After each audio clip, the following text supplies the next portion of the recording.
Merry Christmas, Steve! F*** you! Christmas is only an invention of corporations to sell more things. Come on, don't be a Scrooge. Say what?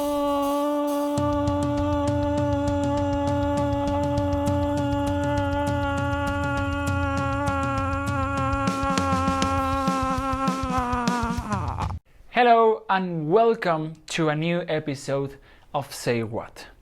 Today is Christmas edition. Today is December 24th, so today is Christmas Eve, the day before Christmas Day.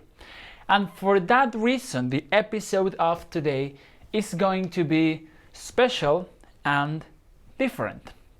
Special because we are going to check expressions that are related to Christmas, and different because in this episode we are going to have not one but two expressions.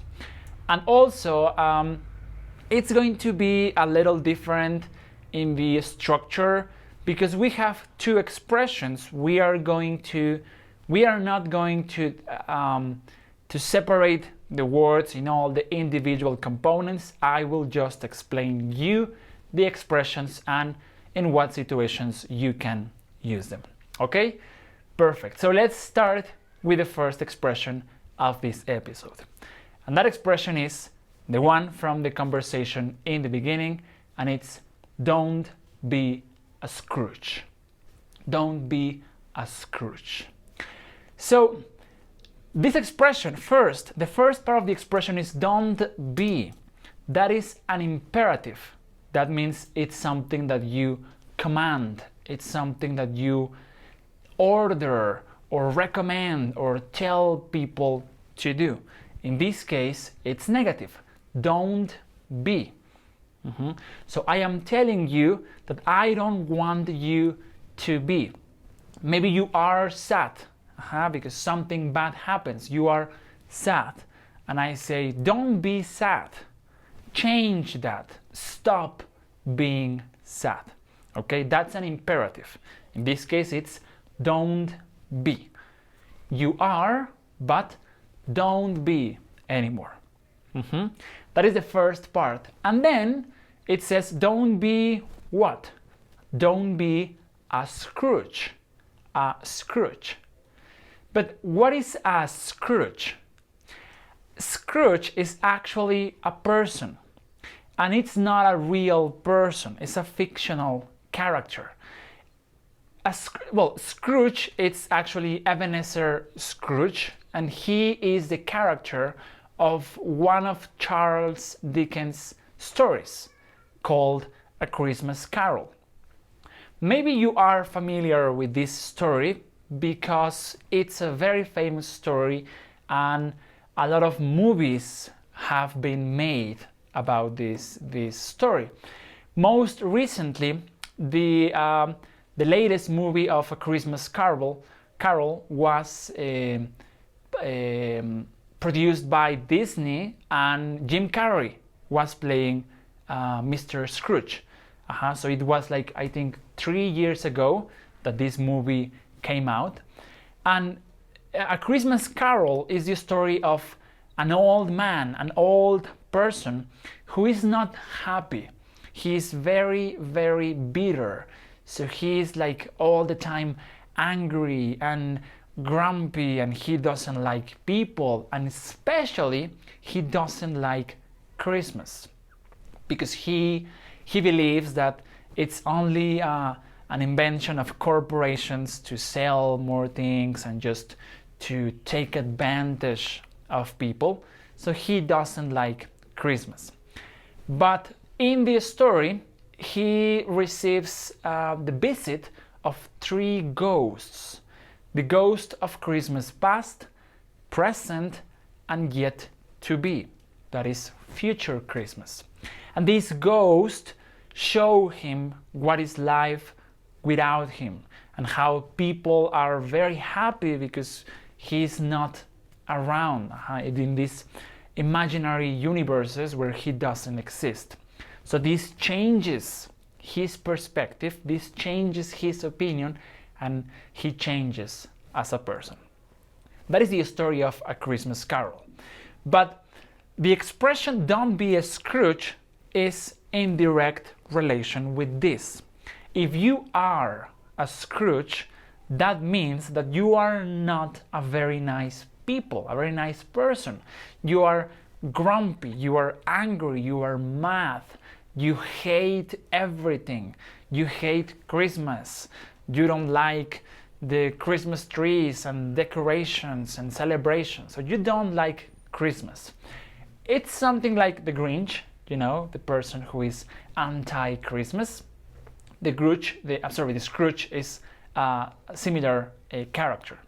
So you use this expression particularly during this time of the year, around Christmas time, to refer to a person who is very negative about this holiday. Like the conversation in the example, one guy comes very festive and says, "Hey, Merry Christmas, Steve." And Steve is very angry and says, "No, Christmas is just an invention." So he says, "Don't be a Scrooge. Come on, it's Christmas. Be nice."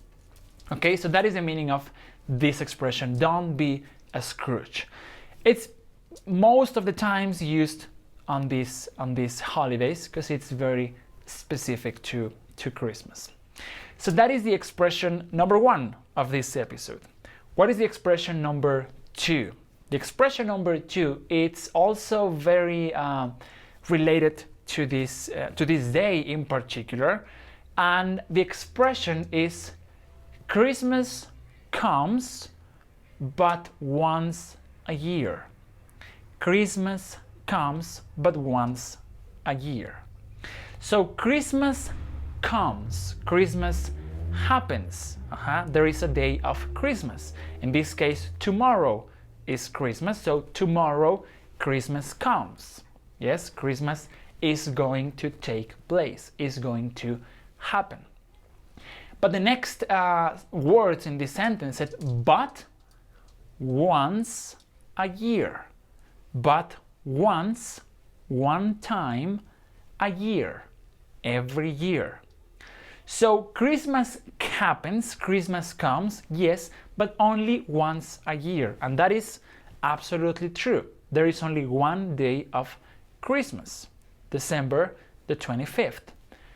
Of course, the celebrations or the spirit of Christmas, it's much longer, sometimes even a month or more time, because we have ornaments and decorations and Christmas trees and people in Santa Claus costumes on the streets and all those things. But Christmas Day comes only once a year. Yes? So that is the literal implication of this expression. But what does it really mean? If you say Christmas comes but once a year, what do you exactly mean? Well, people usually use this expression as an excuse, as a justification of the things that they do on this celebration. Think about your Christmas celebrations at home. What do people usually do? There are some things that are common almost for everybody. One of them is food. On Christmas, on Christmas Eve and Christmas Day, we usually eat a lot. People eat so much because families cook big dinners, a lot of food. So you usually eat a lot. During the rest of the year, we don't eat that much food. But in Christmas, we eat so much food. So maybe somebody asks you, "Hey, you are eating a lot." And you say, "Yes, but Christmas comes but once a year. So yes, I am eating a lot, but tomorrow I will stop eating that much." Or maybe also during these celebrations, people tend to drink a lot of alcohol. So a lot of people get drunk, they drink too much, and what is the excuse? Yes, I am drinking too much, I know, but Christmas comes but once a year. So I don't drink this much alcohol all year. I only drink this much alcohol in Christmas. Or any excuse that you can think of, anything that you want to justify in Christmas, you can do it with this. Maybe you are spending too much money on, I don't know, your kids or your girlfriend. You are buying too many presents for people, or you are lazy on this holiday season. Maybe you don't work a lot. Maybe, I don't know, maybe you don't have too much work, so you sleep very late and you get up very late. And what is the excuse? Yes, I know, but Christmas comes but once a year. So what are you gonna do? So those are the two expressions of this episode of Christmas edition of Say What? Don't be a Scrooge and Christmas comes but once a year. Quickly, why did I choose these two expressions? Because I can personally relate with these two expressions. Number one, I am a Scrooge. Kind of. I am not into that holiday celebration. I don't love Christmas. Like, you know, we are not very festive here. No ornaments, no Christmas tree. I like Christmas, but I'm not crazy about it. So I am kind of a Scrooge. And on the other expression, yes, I use this time to eat a lot, not drink a lot, but get lazy and not working a lot, because Christmas comes but once a year. Okay? So I hope you enjoyed these two expressions, and today is a perfect day to use them, so you can start putting them to work. You can start practicing with these expressions, because they are particularly for this month, for this day in particular, December 24th, and tomorrow, December 25th, which is Christmas Day. So we are going to finish this episode here. Thank you very much for watching, and I will say one more thing to finish. Thank you very much for being here. Maybe you are not watching this video on Thursday because we are very busy doing other things for Christmas dinner, but whenever you are watching, thank you very much, and Happy Christmas to you and all your family and all the people that you are with. Thank you very much. See you then, and keep it simple.